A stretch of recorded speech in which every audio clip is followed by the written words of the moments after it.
ba guys na unannounced pa lang appearance ni Miss Celine Dion sa naganap na Grammy Awards nung nakaraang linggo? Ang mga organizer ang gumawa ng sorpresang paglitaw niya. Ginanap ito sa Crypto Arena sa Los Angeles. Sa kabila ng diagnosis niya sa Strip-Person Syndrome, umakyat sa entablado ang My Heart Will Go On hitmaker para ipresenta ang Album of the Year kay Taylor Swift at para sa mga Midnights.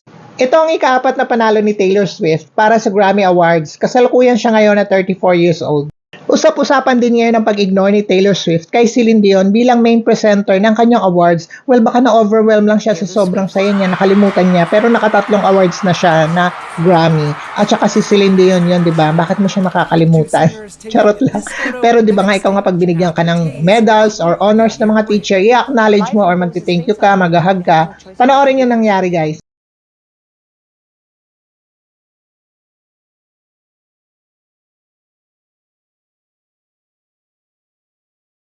Ayon kay Taylor Swift, hindi naman daw niya talaga in-ignore si Miss Celine Dion. Kumbaga nung time na yun, sa sobrang saya niya, nakalimutan niya na magpasalamat. Humingi naman siya agad ng patawad backstage at agad naman itong tinanggap ni Miss Celine Dion. Patunay itong picture na to. So yun lang guys, thank you so much for watching. Bye! Life imposes things on you. You have no choice. You have to deal with them. This comes days after announcing her documentary, I Am Celine Dion.